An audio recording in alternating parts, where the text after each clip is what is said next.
At a big family dinner, my relatives walked out of a fancy Chicago restaurant, left me sitting there with my 2 kids, and stuck me with a $360 bill for food I never even saw. I didn't scream. I didn't beg. I documented. A week later, my story was all over local media. My family's jobs were on the line, and they were begging me to stop embarrassing them. They invited me to a family gathering. I showed up with my kids, actually in a good mood for once. We hadn't all been in the same place in forever. We walked into Romano's, one of those Italian places downtown where the waiters carry wine that costs more than my car payment. Dark wood, low lights, starched shirts. The kind of place I usually walk past, not into. Parking in downtown Chicago is its own circle of hell. I'd already spent 15 minutes circling, finally gave up, and paid for a spot in a side street. By the time we reached the restaurant, my comfortable heels felt like a design flaw. The hostess looked like she'd stepped out of a magazine. "Good evening. Welcome to Romano's. Do you have a reservation?" "Yes," I said. "Under Diane Harper." My mom's name. She was supposedly the one who organized everything, so I used it. The hostess checked her tablet, smiled, and said, "Right this way." She led us all the way to the back, to a big table in the corner, clearly set for a large party. White tablecloth, multiple glasses at each place setting, cloth napkins folded into little swans, 15 seats, and that's where it started. We came up to the table and my whole family was already there, or rather, had been there, because the moment they saw me, they all stood up. Not just stood, grabbed coats, bags, gathered their stuff like there was a fire drill, and they were smirking. "My brother Mike saw me," elbowed Dylan. They both grinned like they'd just remembered a private joke the rest of us were too dumb to get. My mom, Diane, moved first. She rushed over, smile stretched tight like it had been stapled on. "Nicole, you made it. Great. Just great." "Mom, what's going on?" I asked. "Why is everyone leaving? We just got here."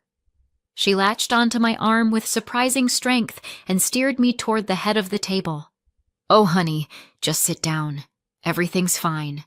Something came up, but everyone will be right back. Sit here with the kids." I tried to look around her. Jenna, my sister, was putting on her coat, very clearly saw me, and just turned away.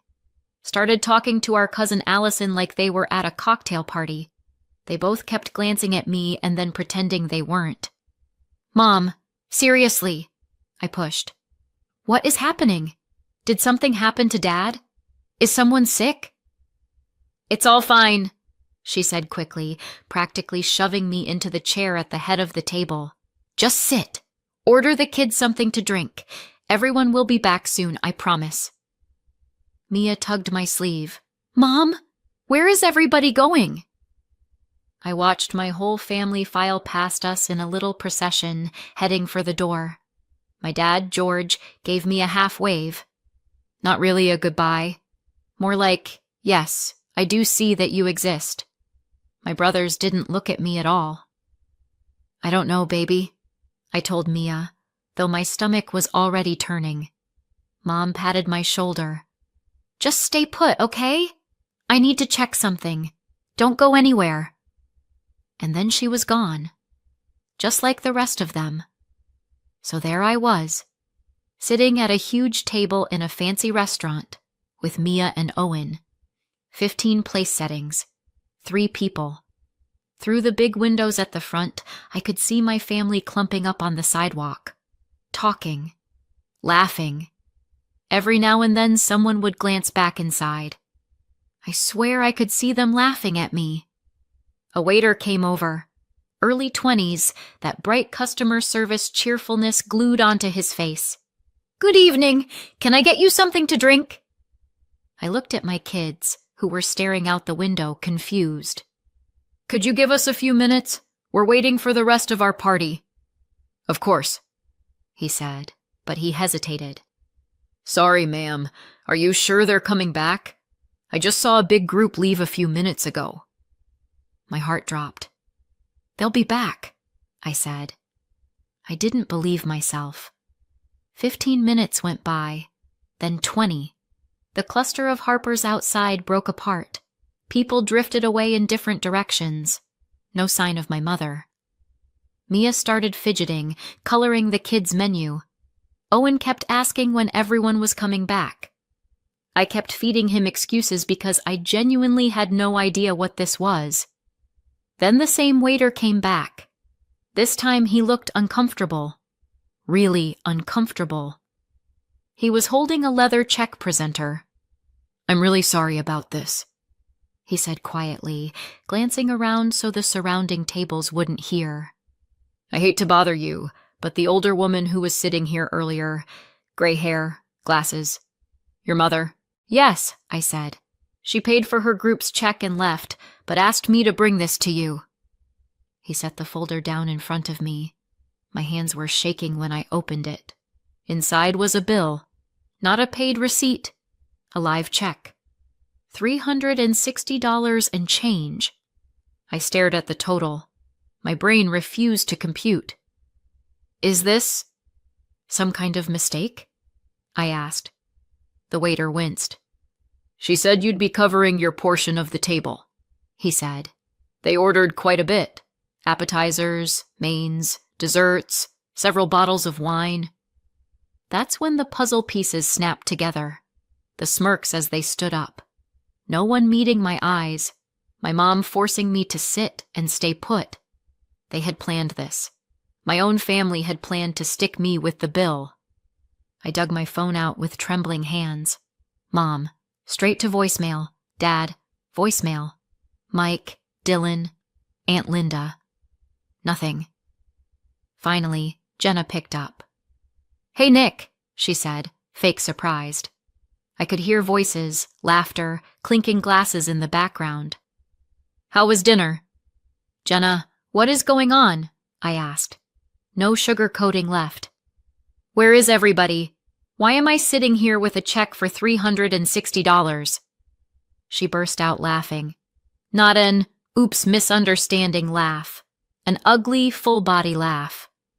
"Thanks for the treat, sis," she choked out. "By the way, that whole thing, totally my idea." The noise behind her got louder. Somebody howled. "We figured it was time you contributed something to the family for once," she went on. "Instead of always hanging off everyone's neck." More laughter. I could make out my brothers' voices. Maybe my parents'. Aunt Linda's. "You can't seriously be doing this," I said, even though clearly they were. "Oh, come on," Jenna said. "Don't be so dramatic. Dinner was amazing, by the way. The Alaskan king crab? Incredible. And Mom ordered that Chianti you're always drooling over on the wine list but can't justify buying." Someone in the background, sounded like Mike, yelled, "Tell her the desserts were awesome too!" I hung up. I sat there in that very nice chair at that very nice table, staring at my very not nice reality. 2 kids, 1 check. No money. I had maybe $20 left on my card. My overdraft was almost maxed. I'd blown my last spare cash on making sure my kids looked like they belonged in this place. New clothes from Target's sale rack, nothing fancy, just clean and coordinated. "Mom," Mia whispered, "are we in trouble?" Something inside me didn't explode. It froze. My family thought my financial stress was funny. They thought humiliating me in front of my kids was entertainment. They thought I would swallow it because that's just family. They were wrong. I smiled at the waiter. "Could I have 1 more minute?" I asked. "And could you please ask your manager to come over?" The manager was a woman in her 40s with cool, sharp eyes and a name tag that said Violet Grant. I laid it all out, calmly, step by step. How my family had invited me to this big dinner, knew exactly how tight money was, had clearly eaten a small mountain of food while I was circling for parking, then bailed and left me to pay. Violet listened without interrupting. "I'm so sorry this happened to you." she said finally. Unfortunately, the woman who booked the table was very clear that you'd be paying this portion of the check. I get that, I said. But as you can see, I have 2 kids here, and we weren't part of that feast. I didn't order any of this. I can't pay for it. Is there anything we can do? She looked at Mia and Owen, at their too careful posture, at Owen gripping his kids' menu so hard it was starting to tear. Her face softened. Give me a few minutes, she said. We'll figure something out. While she was gone, I made 3 calls. Not to my family, to my contacts. Amy, my friend who runs a small marketing agency. Liz, a reporter at a local news site. Regina, my cousin from my dad's side who's never liked my mom's side and runs a pretty popular blog. By the time Violet came back, the numb panic had turned into something else. A plan. We're closing out your check, Violet said. You won't be responsible for this bill. What your family did is unacceptable, and we're not going to help them punish you for it. I would, however, appreciate if you let them know they're not welcome here again until they make this right. I thanked her about 10 times, collected my kids, walked back to the car, but I wasn't going home yet. I got Mia and Owen settled with a movie on my phone, came back inside, and asked Violet for a copy of the itemized bill. Every dish, every bottle of wine, the total they'd tried to dump on me. When I saw the full printout, my eyebrows nearly hit my hairline. Multiple appetizers, premium steaks, crab, cocktails, several bottles of wine, fancy desserts. Total for their group, a little over $700. They'd wanted me to cover half. By the time we finally got home, I wasn't shaking anymore. I was ready. My name is Nicole. I'm 34, divorced, and raising 2 kids. Mia is 8, Owen is 10. I work as a nurse and pick up extra shifts whenever I can. Every dollar has an assignment before it even hits my account. Rent, groceries, gas, Mia's community center dance class, Owen's City League soccer fees. It's not a tragic story, it's just tight. And my family knows all of this. They've watched me calculate whether I can afford a coffee. They've heard me say no to trips, to outings, to just split the bill, it's fine. Because I literally can't. 2 years ago, I divorced my ex, Jason.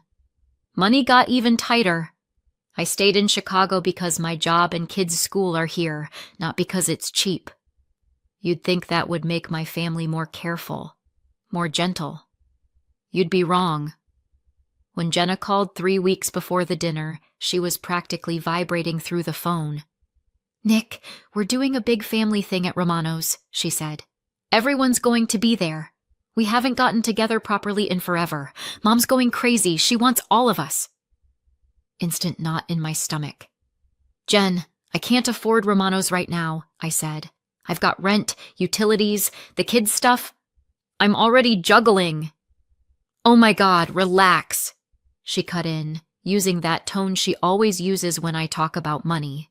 The one that translates to, here she goes again. It's just a family dinner. We'll figure it out. Just bring the kids. Mom's treating everyone anyway. That should have been the first alarm. My mother is many things. Generous with expensive restaurants is not one of them.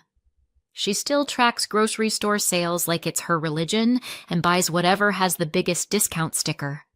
But I was lonely. I hadn't had a real, relaxed family evening in months.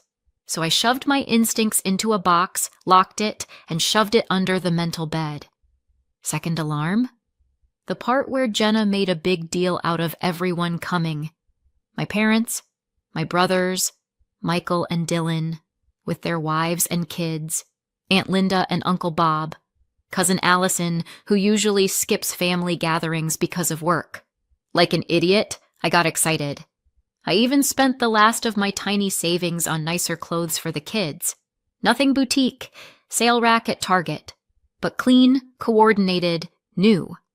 I wanted them to show up looking like they belonged there, not like the poor relatives in hand-me-downs. The day of the dinner, I took extra time getting ready. Hair done, Makeup on, Mia in a pink dress with matching flats, Owen in a button-down and slacks. We looked like a normal family going to a normal dinner. My bank account strongly disagreed, and you know the rest of part 1. The ambush, the check, the phone call. Thanks for the treat, sis. That's the thing I couldn't get over later. Not just the money, although $360 might as well have been $3,000 that night. It's that they looked at my life, the extra shifts, the budgeting, the kids, and said, let's make a joke out of that. We got home. The kids went to their room. My hands went straight to my laptop. I wrote everything down, every detail. How they'd invited me, the parking nightmare, the timing, the table, the way they'd walked out in a group smirking, the waiter, the bill, Jenna's little performance on the phone. I attached photos. The check. Screenshots of Jenna's messages inviting me with the date and time. A picture of Mia and Owen all dressed up before we left. Then I titled the post, My Family's Prank. How they tried to stick me with a $360 restaurant bill. First, I posted it on my own Facebook page. Amy, my marketing friend, shared it in a couple of large neighborhood groups her agency manages. Liz sent it to her editor as a possible human interest story about financial abuse inside families. Regina posted it on her blog with a headline along the lines of, Chicago family's cruel prank backfires in the worst way. And I still didn't stop. I wrote a clear, unemotional summary of events and emailed it, with the check and screenshots attached to my relatives' employers. Mike works in corporate at an insurance company that loves to preach about family values in their ads. Dylan works at the district office for the public school system. Jenna works in a call center for a regional bank. I didn't embellish. I didn't call anyone names. I just described what happened and attached proof. Then I waited. The first response came from Regina. Nick, this thing is blowing up, she said when she called about 6 hours later. It's already been shared over 300 times, and people are furious at your family. You've got a lot of strangers on your side. The second response came from Jenna. What did you do? She screamed into the phone. No greeting. Just straight to maximum volume. My manager just dragged me into her office. Customers are calling the bank and asking why we employ someone who treats her own sister like that. I told the truth, I said. Is there anything in that post that isn't accurate? You're ruining our reputation over a stupid joke. No, I said. You ruined your own reputation. I just turned the lights on. She hung up. The next 3 days, my phone was a war zone. Mom called, sobbing, begging me to delete everything. Dad called, furious, talking about family loyalty and washing our dirty laundry in public. Mike told me his boss had made a comment about how personal conduct can affect how clients see our company. But the most surprising call was from Aunt Linda. Nick, sweetheart, she said, sounding wrecked. I had no idea Jenna planned any of this. I thought it was just a regular family dinner. Then she told us we had to leave right away because the bill was taken care of. I didn't know she meant you. You all walked past me, I said. You saw me at the table with the kids, and you still left. I know, she said. And I am so ashamed. Jenna said it was some kind of surprise for you that you'd understand later. She told us you knew. Turns out Jenna had customized the story for each audience. To my parents, she'd said I offered to pay the check as my contribution to the celebration. To my brothers, she'd said I wanted everyone to leave so I could have some time alone with the kids at the restaurant. To Aunt Linda and Uncle Bob, she'd claimed it was my idea to prove I could handle adult responsibilities. Cute. Meanwhile, online, the story was outrunning all of us. A couple of local TV stations picked it up as a segment about toxic family dynamics and financial abuse. A morning radio host called it the meanest family prank of the year. Romanos posted a statement on their social media saying they'd closed my check because what happened violated their values as a family restaurant. That's when things moved from viral drama to actual consequences. Amy's contacts shared the story in business circles. It sparked discussions about how employees treat their families and what that says about their ethics. A few small business owners publicly commented that they'd be horrified if their staff pulled something like that. The second day after my post, I got a call from a woman named Margaret Taylor. "Nicole, this is Margaret from Coffee and the City on Chicago 24, she said. "We read your story and would love to have you on the show to talk about financial pressure on single parents and setting boundaries with family. Our viewers have been calling in with similar situations." I wanted to say no. The idea of talking about my life on TV to a city full of strangers sounded like a nightmare. Mia changed my mind. "Mom, maybe if people hear you, other moms won't feel so alone," she said. 8 years old, somehow already better at perspective than half my relatives. So I agreed. The interview was scheduled for the following Thursday. I took an unpaid day off. Couldn't really afford it, but there wasn't another option. All week, I prepared. Amy helped me rehearse answers. Liz coached me on how to sit, where to look, what to do with my hands so I didn't look like a malfunctioning robot. The morning of the show, my legs were jelly walking into the studio. Margaret turned out to be warm and calm, the kind of person who makes you feel like you're at a coffee shop, not under studio lights. "Just talk like you're telling a friend," she said. The interview lasted about 12 minutes. 12 minutes that shifted everything.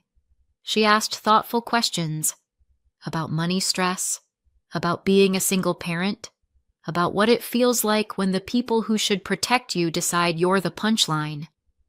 Then she asked what I'd learned. I realized you can love your family and still refuse to swallow disrespect from them, I said. My kids watch what I do. I want them to see that you don't pretend everything is fine when someone hurts you just because they share your DNA. The phone lines at the studio lit up. Margaret told me later they got over 200 calls and messages. My phone lit up too, just in a very different tone. Distant relatives who hadn't contacted me in years suddenly remembered my number. And they were furious. My dad's cousin, Aunt Gail, called me full name serious. "Nicole Harper," she said, like I was 11 and had broken her vase. "What do you think you're doing? Shaming your family in front of the whole country? Your grandmother would be horrified." They tried to leave me with a $360 bill I couldn't pay, I said. They humiliated me in front of my kids for fun. What exactly should I have done differently? "Family issues are handled in the family," she snapped. "You don't go on television every time your feelings get hurt. Now everyone is talking about us, and none of it is flattering." Variations of that conversation replayed several times with different relatives. The family split into camps. One half thought Jenna and the others had crossed a line you can't uncross. The other half thought my going public was worse than what they did. Regina called again at one point. "Just a heads up," she said. "Some of them are trying to coordinate a 'she made it all up' campaign. Letters to editors, angry comments, the works." "Let them," I said. "I've got every receipt." Meanwhile, messages from strangers poured in. A single mom from Portland wrote, "Your story gave me the backbone to tell my sister I can't drop $2,500 on her destination wedding just to be a bridesmaid. That money is my kids' food and rent. Thank you." A divorced dad from Houston messaged, "My ex's family constantly invites me to expensive events and then acts like I'm the bad guy for saying no. Hearing your story helped me realize I'm allowed to set limits and still be a good father." By the end of the week, the fallout had reached my relatives' workplaces. Jenna got moved to a back office role. Technically, not fired. Practically, career dead. Mike got quietly passed over for a promotion he'd been chasing for 2 years. Dylan's principal pulled him in for a conversation after parents emailed about the story. A month later, Violet from Romano's called. "Nicole, your family came back in," she said. "They paid the original bill and left an envelope for you." Inside, $700 in cash and a note from my mother with one word. "Sorry." No long explanation, no apology tour, just money and a single word. Around the same time, my dad made his move. In his own sideways way, through a friend of a friend, he helped get me an interview at a private clinic looking for a senior nurse. The pay was about 1.5 times what I'd been making. He sent the contact info through Mike. He did not call me himself. 3 months later, Jenna did get fired. She called me in the middle of the night. I could hear the slur in her voice. "Are you happy now?" she asked. "I lost my job. Because of your little tantrum." "Because of your prank," I corrected, and hung up. Life slowly resettled. I still see my brothers sometimes. Kids' birthday parties, school events. We do the awkward small talk thing. Weather, work, nothing deeper. Mike occasionally sends money for the kids, with vague notes in the transfers. Dylan runs an after-school program and let Mia join his group. All communication is through her, not between us. My mom calls maybe once a month. "How are the kids?" "They're okay." "Maybe you can come over for Christmas?" "We already have plans." I see. The internet did what it always does. Moved on. Chicago is big. Everyone's got their own disaster. For a couple of weeks, strangers would stop me once in a while. "Hey, are you that woman from the restaurant story?" I'd nod, say yeah, and keep walking. About 6 months later, I ran into Jenna at the grocery store. She'd lost weight and looked older in that tired way you can't fix with makeup. Her cart was filled with the cheapest store brands. "Hey," she muttered. "Hey." "I'm working at a call center now," she said. "For pennies." "I'm sorry," I said, and meant it, in a detached way. I started to turn my cart away when she called after me, "You destroyed this family!" I didn't turn back. The other day, Mia asked, "Mom, why don't we go to Grandma's house anymore?" "Because Grandma made a really bad choice," I said. "She did technically apologize, but words don't fix everything when you've broken trust." Mia thought about that, then nodded.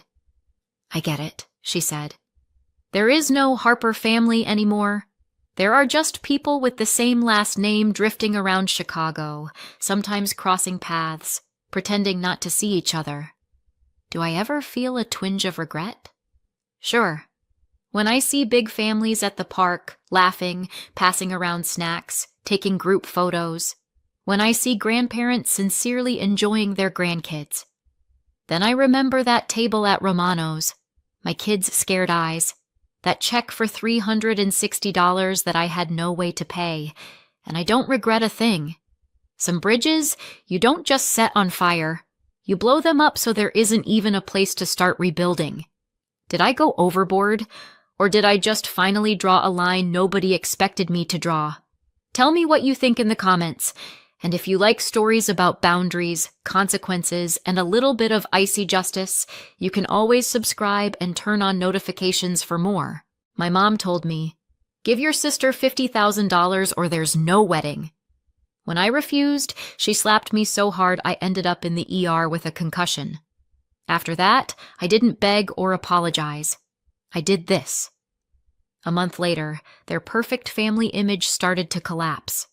My name is Megan, I'm 32, and I work for a big development company in Columbus, Ohio. I do all the presentations, build visual reports for investors and city officials, pick everything from fonts to renderings so it all looks expensive, convincing, and finished on time. The job isn't exactly a spa day. One week my boss is texting at 3 in the morning, the next a project falls apart the day before a pitch to the mayor. But I love what I do. There's logic in it. Taste, order. Ryan and I have been together for 5 years. We met when he joined the project department. Back then, we were still in the old office in a tired brick building on Main Street downtown. At first, he seemed too proper, even boring. Then the whole company went to Chicago for a national urban planning conference. That's where it all started. He turned out to be the kind of man you feel safe with. No circus. Today is our engagement party. We've rented a cozy restaurant just outside the city. Everything is exactly how I wanted it. Real flowers, steady candles, music quiet enough that you don't have to shout. Not flashy, but tasteful. I look at Ryan, tall, calm, warm eyes, and catch myself thinking, so this is that thing they call women's happiness. He's holding me by the waist, saying something low in my ear, and it feels like even the air in the room is breathing with us. At the tables, our friends, co-workers, a couple of college girlfriends, Ryan's parents, and even his cousin who flew in from out of state. And of course, my family. Although in my case, family is more of a legal status than a feeling. My parents, Karen and Mark, picked a table closer to the entrance. They sat like they'd wandered into the DMV by accident. Forced smiles, and Brittany, my younger sister, was hunched over her phone, never once looking up from her feed. Standard. Her entire life is Instagram stories and cupcakes. I've lost count of how many iPhones she's burned through. We were never close, and it only got worse over the years. I tried not to notice these little details. It was my night, and I wanted to think about me and Ryan, about our love and our bright future. But then my mother stood up. She tapped a spoon against her glass. "Friends, a moment of attention," she said with an unnaturally soft smile. "First of all, congratulations to Megan and Ryan. We wish you happiness, love, respect, all the good things, so you don't end up like some people. Big wedding, huge debt, and then you're back living with your parents in their guest room." Applause, clinking glasses. I gave a polite smile. So far, nothing catastrophic. Then Mom kept going, and it wasn't warm anymore. Thank you, my dears. At this solemn and important moment, Mark and I want to make an announcement. The money we once set aside for Megan's wedding is going to be given to Brittany instead. She needs it more right now." The room went quiet. So quiet I could hear a waiter's shoe squeak. I stared at her. "Mom, you're joking, right?" I asked, smiling stiffly. "That's my money. It's in my account. We've already planned everything around it." She pursed her lips. "Don't be childish," she sighed. "We're talking about family. You'll manage. You've got a good job your Ryan is earning. You'll figure out your little wedding and your mortgage. But Brittany, it's harder for her." Ryan tensed at my side. "What money exactly?" he asked quietly. I swallowed. I knew what she meant, of course, but I hadn't expected this. "The $50,000 we saved for Megan," my mother announced to the room. "From when she was in college. We set it aside so both girls would have a start in life. But Brittany's situation is different. She lives much more modestly, she doesn't have such a salary. Her fiancé is trying, but it's tough. So we decided it'll be fair if Megan gives the money to her. She'll survive without it." The guests froze. Some tried to pretend they hadn't heard. Someone stared at their plate like the salad had suddenly become fascinating. I felt something in my chest start to boil. "Excuse me," I said slowly. "We planned that money for years. Part of it is for the down payment on a place, part for the wedding. We're not talking about pocket change here. We've been careful and responsible. How do you just hand it over like that?" Mom snorted. "You're starting a family. You'll be fine. You have steady jobs. You're getting a mortgage. You'll manage. You're not starving." Brittany finally tore herself away from the phone and stood up. "Megan, don't be so greedy," she said with fake sympathy. "What, you can't share? We could do a joint wedding. You can see I have it harder. Just have some compassion." "Harder?" I shot back. "Because you blew through everything you had, and now you want to take what's mine? Seriously?" Mom flared up instantly. She lives modestly. She doesn't have your paycheck. Her fiancé is doing his best, and you only think about yourself. It's ugly to treat your own flesh and blood like this. I've been working my whole life. I cut her off. I save. I plan. I live like an adult. And now I'm being punished for someone else's irresponsibility? Ryan tried to put an arm around me, but I was already in motion. The room fell into that heavy silence where you can hear nothing but cutlery clinking. No one knew where to look. Mom took a step toward me and suddenly, right there in front of everyone, slapped me across the face. Not a symbolic slap, a real one, full force. I didn't even have time to move away. The sound cracked through the restaurant like a gunshot. My head snapped back, my heels slipped, and I lost my balance. I crashed to the floor, knocking a glass off the table. Glass shattered. Voices jumped into a panic. "Miss, are you okay? Somebody get ice! Call 911!" My cheek was burning, but the back of my head hurt even more. Later they told me I'd hit the sharp corner of a wooden table leg. Everything blurred. My ears were ringing. Someone shoved a folded jacket under my head. Someone else pressed ice to the growing bump. I heard voices like they were underwater. I tried to answer and produced nothing but a garbled sound. Brittany was standing nearby, mumbling something incoherent. Not angry now. Scared. The manager ran over and called an ambulance. By policy, they also called the police. Someone had been injured in a fight in the dining room. One of the guests said firmly, "I saw it. She hit her right in the face." "And she fell and hit her head," another added. "There's blood." Ryan was right there, holding my hand, repeating, "It's okay. It's going to be okay. Do you hear me?" We waited for the ambulance maybe 10 minutes.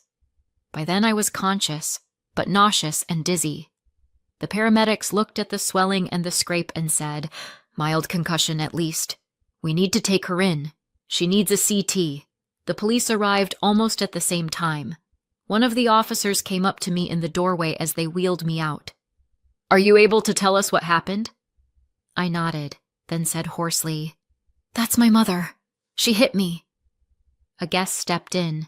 "Yes, we saw it. She slapped her hard, and the girl fell." By then they were walking my mother out of the hall. She was hissing that I was making it up, that this was a family matter. But the officer calmly explained, "Ma'am, there's an assault here and visible injury. This is not just a family argument. This is a criminal matter, and it happened in a public place." They took Mom aside to take her statement and write up the report. Not in handcuffs, but clearly not as a private little chat either.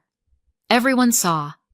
In the ER, they did the scans, poked and prodded, and finally said, "Mild concussion, nasty contusion on the back of the head. No brain bleed, no fracture. Rest, no heavy lifting, no driving for a bit. Watch for nausea and headaches," the doctor said. "If anything gets worse, come back." I was still in shock. I barely slept that night. In the morning, Ryan came with fruit, documents, and one simple sentence. "Megan, we can't just let this go. I'm with you, all the way." We met with a lawyer that same day. They set us up with Rebecca, a calm, experienced woman in her 40s. No baby talk, no drama, just business. She skimmed the police report, the ER paperwork, listened to us, and nodded. "This isn't just a slap," she said. "This is an assault that sent you to the hospital.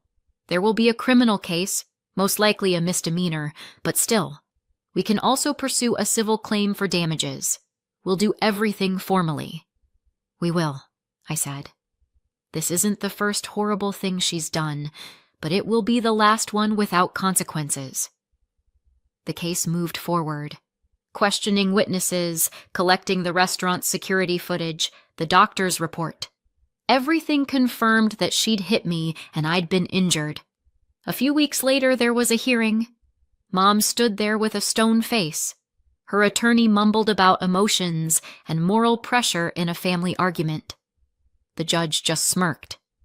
"Families can have conflicts," he said, "but they shouldn't be sending each other to the emergency room."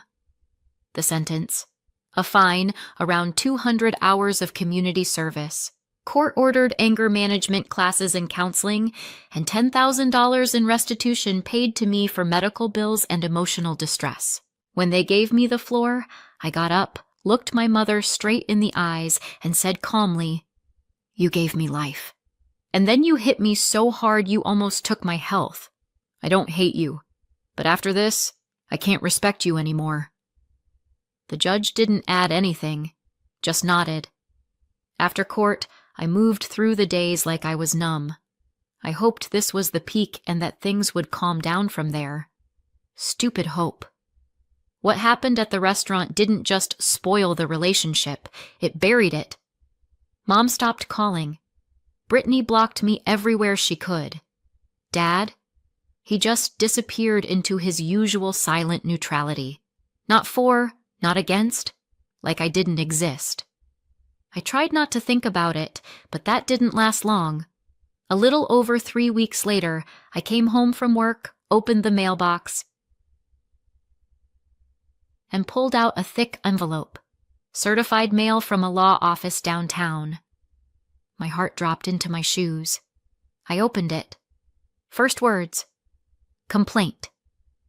From whom? From my parents. The gist? Unreal. They were suing me, demanding I return the $50,000 they'd once transferred for needs and education. And now, apparently, I'd used the money not as intended. Not for a degree, but for the wedding, renovations, and the down payment on a condo. In their version, it hadn't been a gift at all, but, quote, temporarily placed at my disposal with an informal understanding it would be returned on demand. At first I laughed hysterically. Then I sat down right there on the hallway floor and stared at nothing for a long time.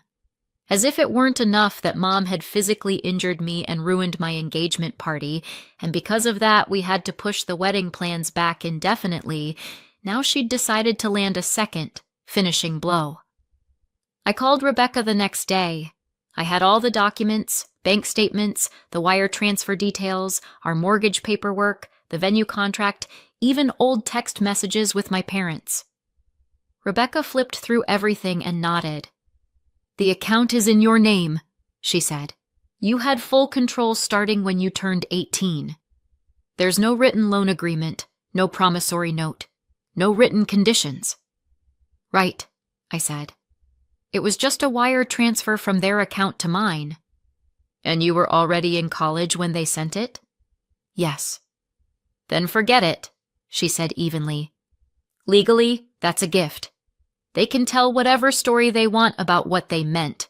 But if they didn't bother to put that on paper at the time, no court is going to treat this as a loan, especially since, judging by these statements, you spent the money through bank transfers on reasonable things, housing, wedding, basic living expenses, documented.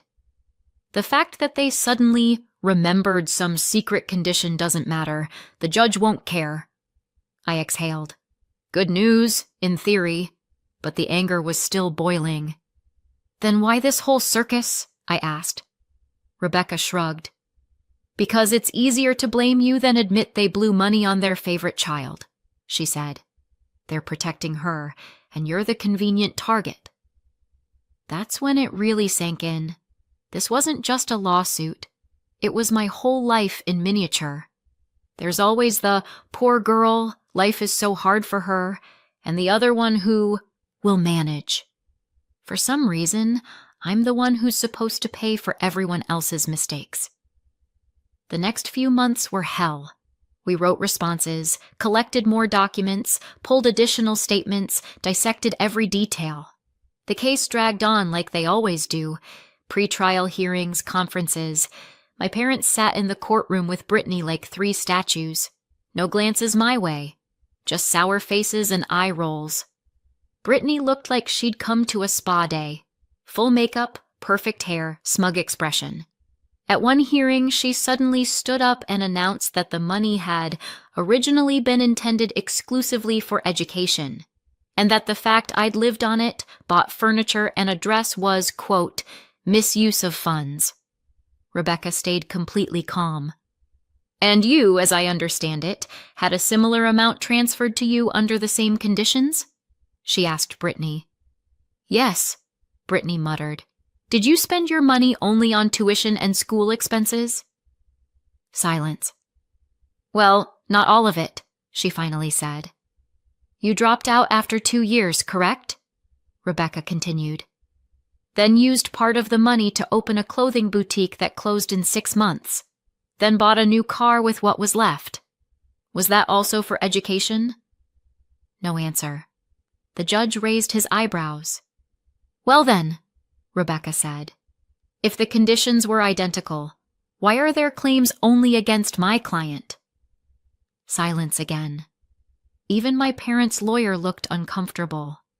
For the first time in a long while, I sat up straight and didn't feel guilty. This wasn't just a legal process. It was an attempt to paint me as stingy, ungrateful, difficult, when in reality I was simply inconvenient, standing next to someone's spoiled favorite. Ryan came to every hearing. He never missed one. He just held my hand.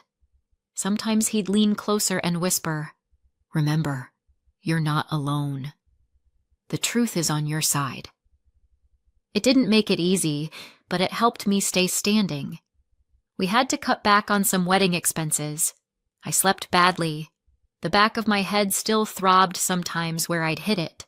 Occasionally, I'd find myself just sitting in the bathroom, staring at the wall. Exhaustion. Pressure. It's a special kind of shock when your own family is trying to erase you. But I kept going. Because this wasn't about $50,000, it was about respect. For myself, my life, my boundaries. And just when I thought it couldn't get worse, my phone started ringing. First it was Natalie, Ryan's cousin. "Megan, I'm so sorry the wedding got canceled," she said quietly. I froze. "Canceled? Since when?" Your mom called me. She said you and Ryan broke up, that he cheated on you, that there was never really going to be a wedding." I sat there with the phone in my hand, not trusting what I was hearing.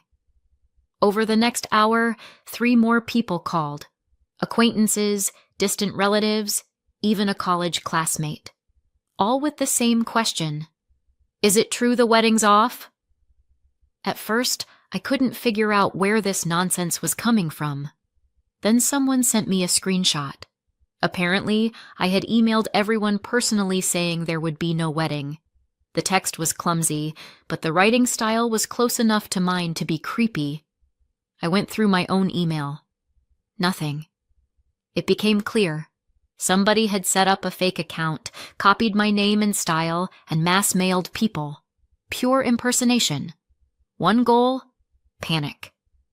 One face popped into my mind immediately. I couldn't prove it. But the whole scheme, 100% Brittany's style. Sabotage had moved from the courtroom into my personal life. I called Aunt Linda, Mom's sister, one of the few relatives who hadn't jumped headfirst into this family circus. "I was just about to call you," she sighed. "Your mom's been telling everyone for a week that you and Ryan broke up, that he cheated on you and you lost it. She keeps repeating there was never really any wedding planned. It was all in your head." I leaned against the wall. At first I felt sick, then just disgusted. "Why is she doing this?" I asked, already knowing the answer. "Because she's protecting Brittany," Aunt Linda said quietly. "She's always covered for her, even when Brittany did downright crazy things.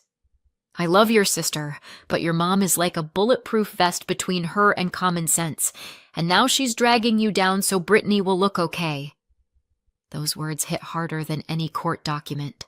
My own mother was wrecking my reputation to polish someone else's. That evening, Ryan came home, saw my face, and immediately asked, "What happened?" I showed him the fake emails, told him about my conversation with Aunt Linda. He clenched his jaw. "Yeah, I figured," he said. "Your sister messaged me too." He picked up his phone. "She says she has proof you cheated on me," he said. "Look." He turned the screen toward me. Pathetic, badly photoshopped pictures. My face glued onto some stranger's body next to a random guy. The lighting was all wrong, my neck twice as thick. It would have been funny if it wasn't so vile. "Of course I didn't believe it," Ryan said. "But can you imagine? She took it seriously enough to send it to me. She's already shown it to your parents." That's when we sat down and said together, "Enough." We hired security for the wedding, showed them photos of Brittany, my mother, and my father with clear instructions. Do not let these three in. No exceptions. Did it hurt to do that? Yes. But after everything they'd already done, I wasn't about to risk the most important day of my life. On our wedding day, I woke up with a strange mix of joy and anxiety. We picked a modest venue at a small event space with a garden about half an hour outside the city. A little lake, wooden arch, string lights, white chairs on the grass. Real, down-to-earth, human. I stood in the bridal room adjusting my veil. Guests were already arriving, and my heart was pounding like crazy. We'd planned for everything. 2 guards at the entrance, 1 by the side gate. And still. Around 2:30, someone knocked on the door. One of the guards came in, lowering his voice. "Megan, we just stopped a woman trying to come in through the service entrance," he said. "Matches the photo you gave us of your sister. She's got a can of red spray paint in her bag." I froze. Wedding dress. Guests. Flowers. She wanted to ruin it. "Was she alone?" "Yes, calm as could be. Said she just mixed up the entrance." He showed me a still from the security camera. Brittany. Defiant face. Lips pressed tight. "Do you want us to call the police?" I thought for a couple of seconds. I had every right. After the assault, the lawsuit, the lies, the fake photos, now vandalism. But I said, no, just escort her off the property and make sure my parents don't get in either. He nodded. I sank back into the chair I'd just gotten up from and exhaled deeply. I wanted to cry, but my friend Tara was right there. She grabbed my hand and whispered, "That's it. They tried to break you, and you're still standing. That means you've already won. Pull yourself together and go get married. You survived the court mess, the gossip, the photoshopped other man, and a slap from your own mother, with a concussion on top. And you're still here. You know what that means? You beat them. Now get up. This isn't a tragedy. It's your wedding. You owe it to yourself, to Ryan, and to everyone who actually loves you to shine today." I wiped my face and stood up like I'd just put on armor. Uncle Peter walked me down the aisle. Strict, quiet, but when he took my arm, he squeezed my elbow in a fatherly way, and I felt an incredible calm settle inside me. The garden looked like something out of a movie. Summer evening, strings of lights, wooden arch decorated with daisies and wildflowers, just like I'd dreamed. Ryan was standing there, looking at me with those love-struck eyes. Everything else disappeared. Brittany, Mom, Dad. The lawsuits, they all stayed in the past. There was just me, him, and our love, tempered by every circle of hell we'd already walked through. The ceremony was simple, easy. The officiant, a pastor from Ryan's family church, a kind man with lively eyes, said a few short things, all to the point, about patience, respect, how it's not about money. When he said, "I now pronounce you husband and wife," everyone started clapping and congratulating us from the heart. I almost cried from relief. The reception was exactly right. No lobster towers or staged show, just a real celebration. First the band played an instrumental piece that sounded straight out of an old movie, then classic rock, then some country, and by the end of the night, 90s pop, and even a couple of embarrassingly catchy early 2000s hits. Everyone found something they loved. No one was bored. The guys kept yelling, "Kiss, kiss!" The aunties whispered in corners about who'd lost weight and who was clearly aiming for a second marriage. Tara raised her glass and said, "Megan, you're like a phoenix. They tried to burn you to ash, and you still walked down that aisle glowing so bright everyone gasped." I laughed, then cried, but now from happiness. Ryan and I ate cherry cake, danced until we dropped, and when the guests showered us with rice at the exit, we ran to the car laughing like kids. I looked back at the venue. It glowed in the dusk like a little lighthouse. Our honeymoon felt like a gift from the universe. We took off to a tiny town on the Gulf Coast in Florida. No real Wi-Fi, but plenty of ocean, watermelons from roadside stands, and sunrises over the water.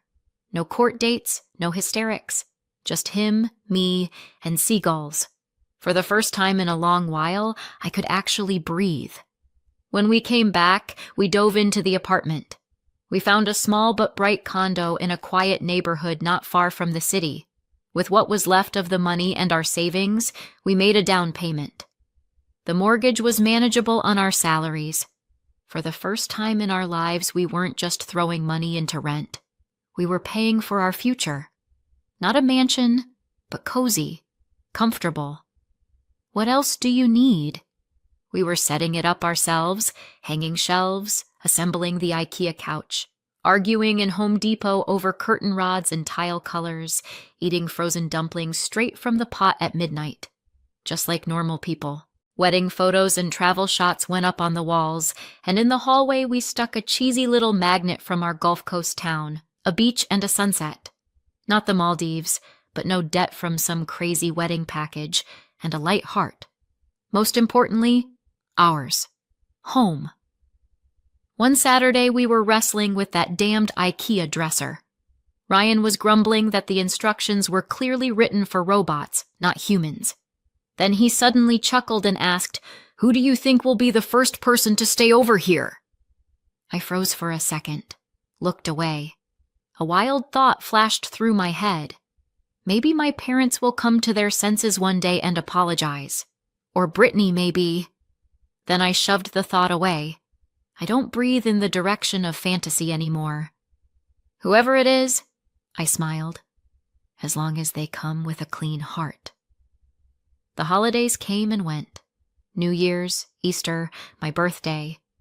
Each time, no calls, no messages, just silence. At first it stung, especially on my birthday, when not even a text from Mom came. But then I'd remember the slap, the hospital, the court, the lies, the paint, the fake photos, all that filth. And the hurt would step back. Clarity stayed. They are no longer my support system. Probably never were. Sometimes Ryan asks if I believe there'll ever be peace between me and my family.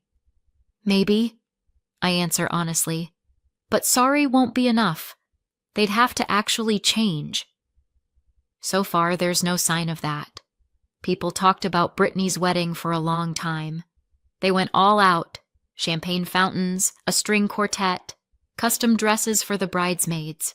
But some of our relatives refused to go on principle. They just couldn't stomach how cruelly I'd been treated. Some declined politely. Others said straight out, "We don't enjoy weddings like that." Then the whispers started about the loan my parents took out for all that splendor. Either they took out a second mortgage on their house or even borrowed against Grandma's condo in Florida. All to launder their reputation, like last year never happened. But it did. And people remember. Life with Ryan goes on. We're getting stronger as a couple. At some point it hits me. Family isn't just the people who share your DNA. It's the ones who respect your boundaries, who are happy for you, and who don't humiliate you at every opportunity. I lost a lot, but I gained far more. A home, a husband, friends who stayed, and most importantly, I didn't lose myself. So what do you think? Did I go too far or not far enough? Let me know in the comments, and subscribe for more.